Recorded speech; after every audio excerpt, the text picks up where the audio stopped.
Apakah sebenarnya kita layak mengasihani Palestina hari ini? Tidak.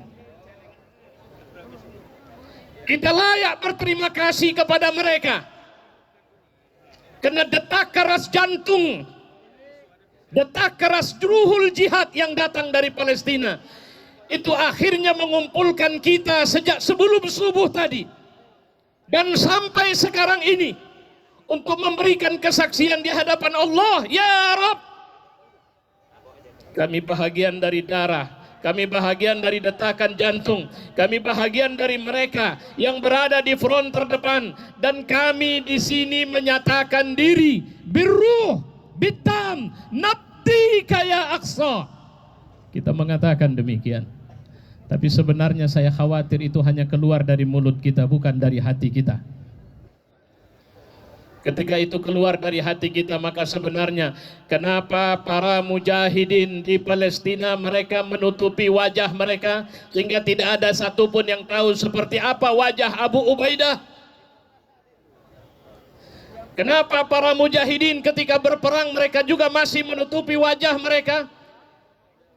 Walaupun sampai kepada kita video-video mereka, tapi itu diblur, dikaburkan. Karena jihad yang mereka lakukan adalah jihad karena sebab mereka telah mewakafkan diri mereka kepada Allah. Dan harga yang mereka ambil adalah surga Allah Subhanahu wa ta'ala. Dan itulah kenapa ketika mereka mengeluarkan sandera-sandera Israel, saya terus terang, saya berpikir, saya merenung, bagaimana bisa ketika anak saya dibunuh oleh Israel itu? Bagaimana bisa ketika istri saya dinodai atau dibunuh oleh Israel? Bagaimana bisa ketika ayah saya, mak saya, saudara saya, rumah saya dihancurkan oleh Israel? Tapi saya masih bisa menampilkan akhlak untuk melepas sandera dengan senyum, untuk kemudian mengatakan goodbye, see you, ma'assalamah. Bukankah sebenarnya mereka tengah menunjukkan satu hal, bahwa nahnul muslimun? Dan dari sana mereka mengatakan, aina antum ayyuhal muslimun? Di mana kalian semua wahai orang-orang yang mengaku sebagai muslim? Aina antum ayyuhal ulama? Di mana kalian wahai ulama? Itu yang hilang dari kita. Biadab Israel itu menghancurkan lebih dari 294 masjid, 3 gereja. Biadab Israel itu menghancurkan lebih dari 8 museum, membunuh lebih dari 18.000, bahkan lebih dari 25.000 sebenarnya, karena ada ribuan lagi yang masih tertimbun di bawah tanah. Mereka membunuh anak-anak, mereka membunuh bayi, mereka menghancurkan jenazahnya, dan mereka mengatakan, maka kami tidak pernah merasa bersalah karena kamilah korbannya. Itu yang terjadi di sana. Tapi kita dapat pesan cinta dari Gaza. Salah satunya Ustadz yang tadi bicara di depan kita mengatakan, kami butuh doa kalian. Nah, sebagian kita seperti itu lihat itu sana itu. Mereka lebih baik, lebih suka berselfie di sana, dan kemudian mengambil konten free Palestine, free Palestine, free Palestine. Habis itu mereka pulang dan mengupload konten itu seakan-akan mereka sudah jadi pejuang. Menggunakan HP, menggunakan semuanya, tunjukkan, karena sebenarnya udah nggak usah dilihat lagi, biarkan mereka.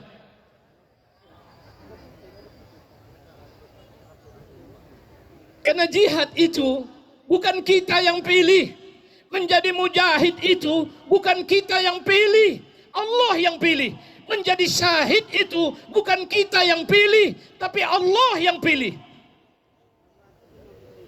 Sebenarnya kita pantas malu karena Allah telah memilih Gaza untuk setiap hari mengirimkan orang-orang yang masuk dalam surga Allah, yang dari kematian mereka ada berkah 70.000 orang yang bisa, 70 orang yang bisa mereka bawa ke dalam surga Allah. Saya malu untuk mengatakan ya Gaza, ya Palestina, kami bersama kalian, tapi kemudian saya hanya mengupload video, mengupload foto untuk menunjukkan saya berada di arena orang yang peduli, padahal sebenarnya saya tidak peduli dengan mereka. Layaklah kita mohon ampun kepada Allah bahwa sebenarnya kepedulian kita ini kepedulian yang masih hina. Di saat mana di sana ada anak yang usianya tidak lebih dari 10 tahun, dia menyaksikan ayahnya meninggal, dia menyaksikan adiknya meninggal, dia bercucur air mata, tapi dia mengatakan khalas, mereka syahid, tidak perlu menangis, walaupun dia menangis. Kita mendengar seorang anak mengatakan, dan dia kehilangan senyum sumringahnya, tapi dia masih menyempatkan tersenyum dengan mengatakan, kami tidak memikirkan cita-cita lebih dari sekedar hidup hari ini. Karena kami tidak tahu pagi, siang, sore atau malam kami akan menjadi seorang syahid. Seorang anak mengatakan, hari ini aku memperbanyak menghafaz Quran karena aku ingin jika kematian itu datang, abang, aku sudah bisa menjadi seorang hafiz Quran.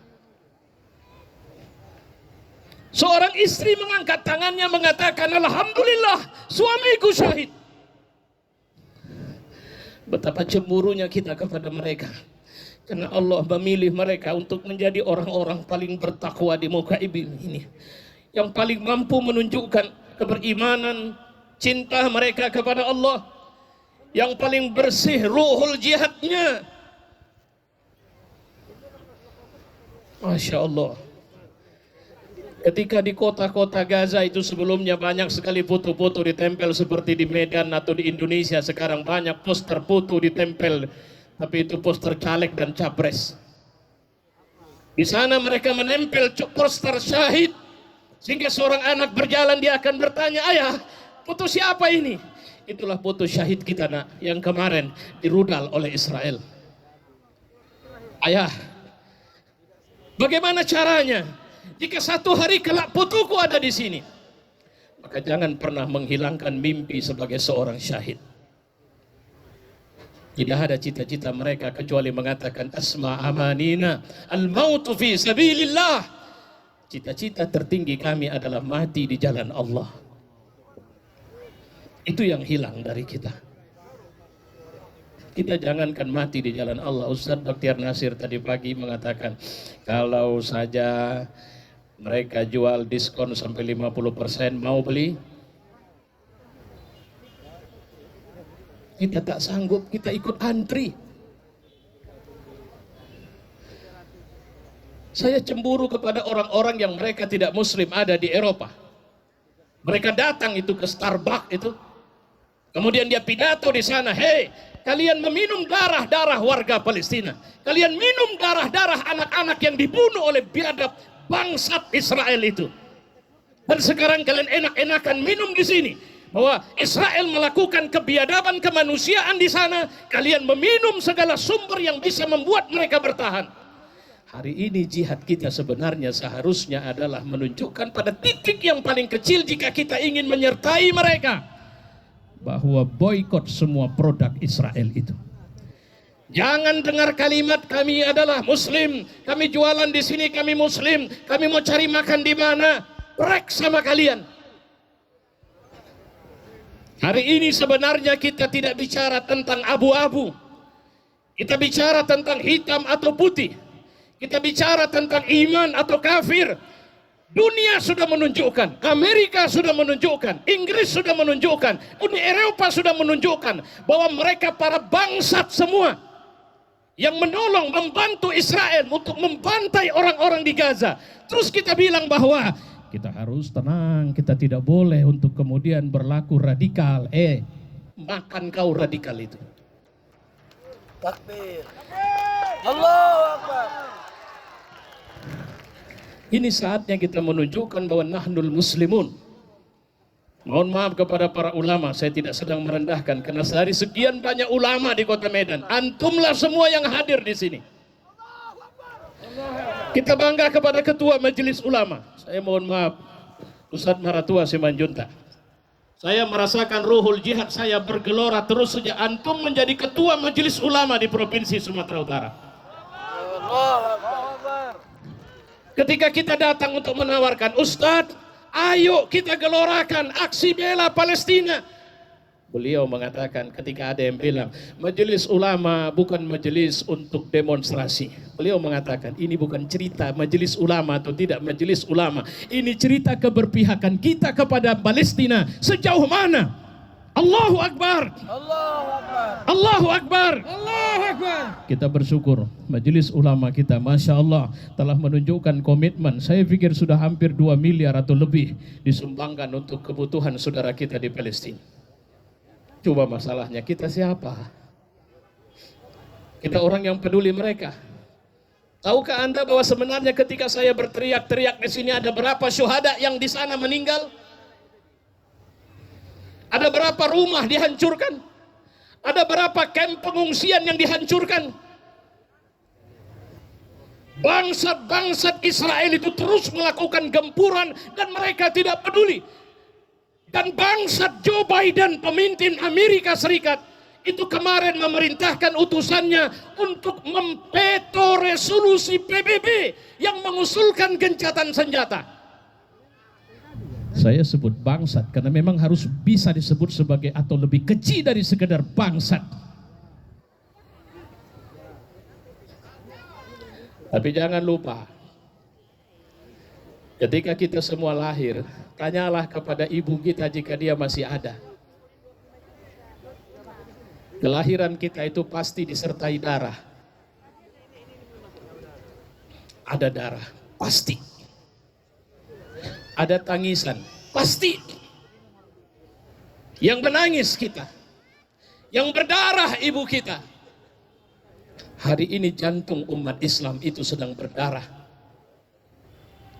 Tapi dia harus terus berdenyut, dia harus terus berdetak. Yang darah itu akan merembesi tubuh, bagian-bagian tubuh umat Islam yang selama ini kaku, mati, tidak berdaya. Wahai pemimpin dunia Islam, wahai pemimpin Arab, wahai seluruh umat Islam, apa yang akan kalian jawab di hadapan Allah ketika Allah akan bertanya kepada kalian satu hari kelak? Ketika anak-anak kalian dibantai, ketika anak-anak Gaza, Palestina dibantai, ketika perempuan mereka direndahkan, dihina, dibunuh, rumah mereka dihancurkan, rumahku dihancurkan. Apa yang kalian buat? Itu hilang dari kita. Saya terus terang, saya tidak tertarik dengan cerita kebangkitan Islam. Saya lebih tertarik sekarang ini berdoa kepada Allah, wahai Tuhan, tolong kasih aku umur yang lebih panjang lagi, supaya aku bisa menyertai perjuangan ini. Dan satu hari nanti kakiku meminjak tanah haram Al-Aqsa, tanpa ada Israel di sana ya Allah, tanpa ada biadab itu di sana ya Allah. Aku bisa disujud tanpa sujud di Masjid Al-Aqsa, tanpa ada laras senapan para brengsek, para biadab, Zionis, Nazi, Israel itu ya Allah. Allahu Akbar. Allahu Akbar. Allahu Akbar. Allahu Akbar.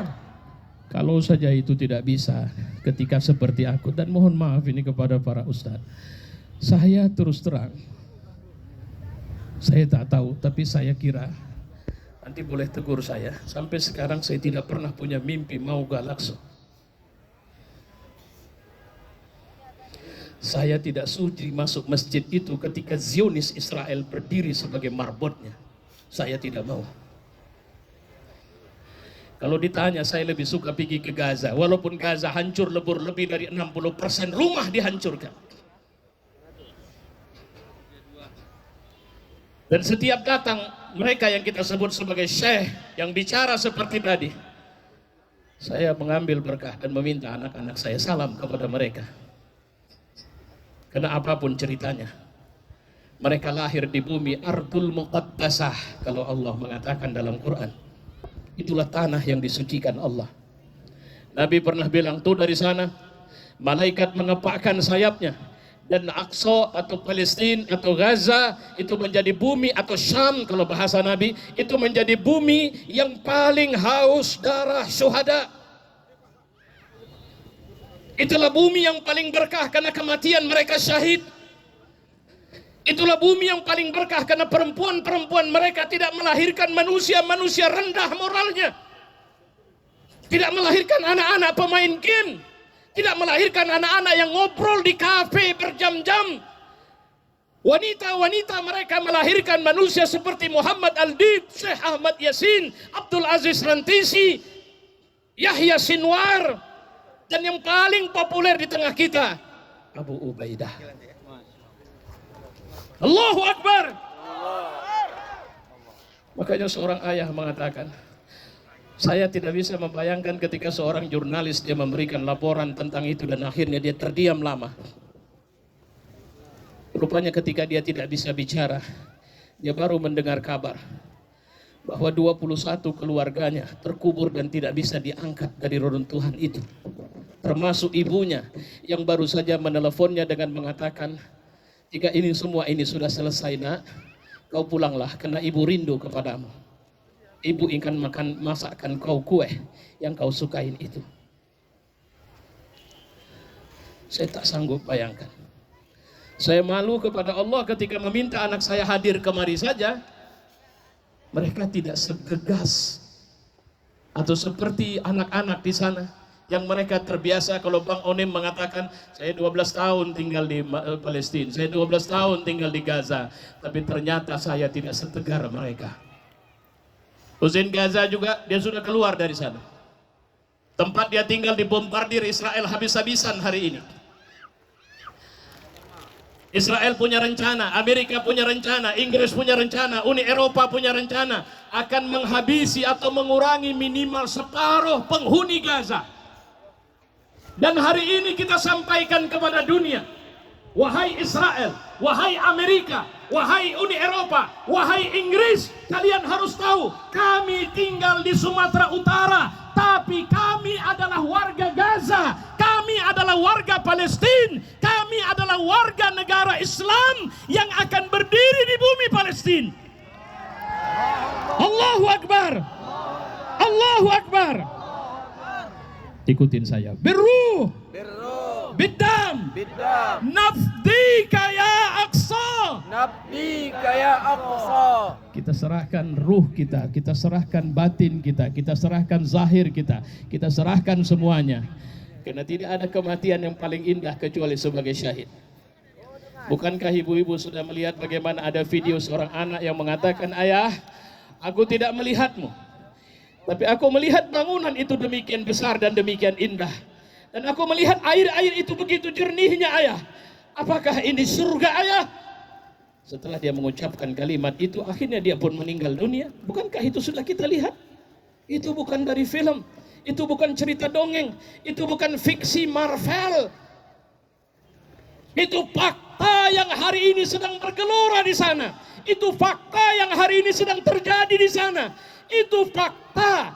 Dan hari ini sedikit-dikitnya setiap hari 60 bangkai Israel dikirim dari Gaza kembali ke tanah pendudukan Israel. Minimal 2.000, itu pengakuan dari resmi. Kalau Israel bilang 2.000, itu bisa jadi sebenarnya lebih dari 2.000. Kemarin Husin Gaza dia cerita bahwa kalau menurut saya, analisa saya, tapi mohon maaf, ini tidak atas sumber A, sumber B. Saya menganalisa dari sekian banyak kematian Israel. Sebenarnya tentara Israel yang mati itu sudah lebih dari 10.000 orang. Sampai semalam saya membaca ada 500 tank tempur yang katanya paling canggih di muka bumi yang sudah dihancurkan oleh pejuang-pejuang Palestina. Dan hari ini mereka bertekuk lutut. Katanya punya intelijen paling hebat. Katanya punya tentara paling hebat, mereka paling canggih. Tapi hari ini mereka dipecundangi oleh pejuang yang kekuatan utamanya adalah tawakal mereka kepada Allah Subhanahu wa Ta'ala. Kalau bahasanya, para pejuang itu adalah singa di malam hari, dirahib di malam hari, dan mereka adalah singa di siang hari. Darah pejuang itu, darah warga Palestina tidak boleh sia-sia. Saya mengingatkan kepada kalian, wahai ibu-ibu muslimah, khususnya yang hadir di sini. Jika kalian punya 9 orang anak, jika kalian punya 7 orang anak, jika kalian punya 5 orang anak, jika kalian punya 3 orang anak, atau cuma 1 orang anak, maka didik dia dengan ruhul jihad. Ajak dia untuk ingat, mak tidak bangga kau jadi pejabat anakku. Mak akan bangga kalau suatu hari kelak mak mendengar kau dipanggil sebagai seorang mujahid yang menghabiskan waktumu untuk berjuang di jalan Allah dengan semua kemampuan ilmu yang kau miliki. Kemarin ada seorang profesor sastrawan, tadi ada musik, apa istilahnya kita tadi, apa dia dibunuh oleh Israel dengan keluarganya. Ketika Gaza Utara diasingkan, dia tetap mengatakan, ini bumiku, aku di sini. Terakhir kali dia masih menuliskan kata-kata indah dan diantaranya mengatakan, jika kalian menemukan setelah ini kematianku, maka sebenarnya itu adalah awal dari semua perjuangan besar yang sudah dilakukan. Dengan senyum beberapa tahun yang lalu, Syekh Al-Syahid Ahmad Yasin juga mengatakan, aku meyakini Israel itu akan lenyap dari peta. Ini pakai bahasa saya ini. Tahun 2027. Pewawancara tanya sama dia, gimana anda begitu yakin ya Syekh? Maka dia jawab, saya tadabbur Al-Quran. Israel tidak pernah bisa memimpin lebih dari 80 tahun. Dia membuat hitung-hitungan sewaktu dia hidup, maka saya mohon maaf, nggak usah baper dengan ini, mohon maaf ini saya minta izin ke panitia, ke ketua panitia juga, nggak usah bawa-bawa capres. 3 capres semuanya cerita Palestina.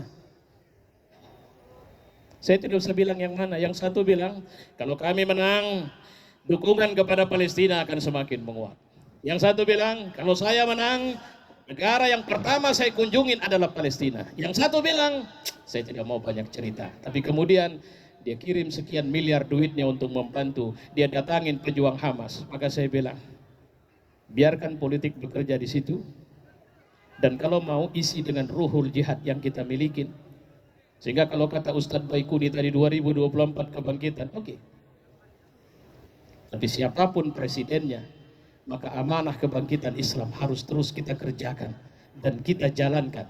Dan salah satu indikator bahwa Indonesia bangkit Islamnya adalah kesertaan kita dalam perjuangan Palestina, tidak pernah kendur, tidak pernah habis. Dan kita bertekad di hadapan Allah Subhanahu wa taala, nahnul mujahiduna ya Allah. Kami adalah para mujahid itu ya Allah. Kami menyediakan darah kami menyediakan jiwa kami siapkan diri kami untuk kebebasan saudara-saudara kami di Palestina. Allahu Akbar. Allahu Akbar. Allahu Akbar. Saya ajak berdiri seperti saya semua. Ayo.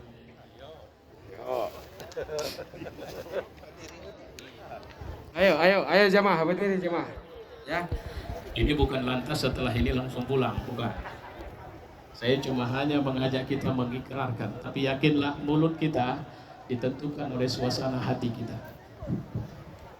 Mari sebelumnya mengangkat tangan setinggi-tingginya seperti ini. Kita mulai dengan takbir.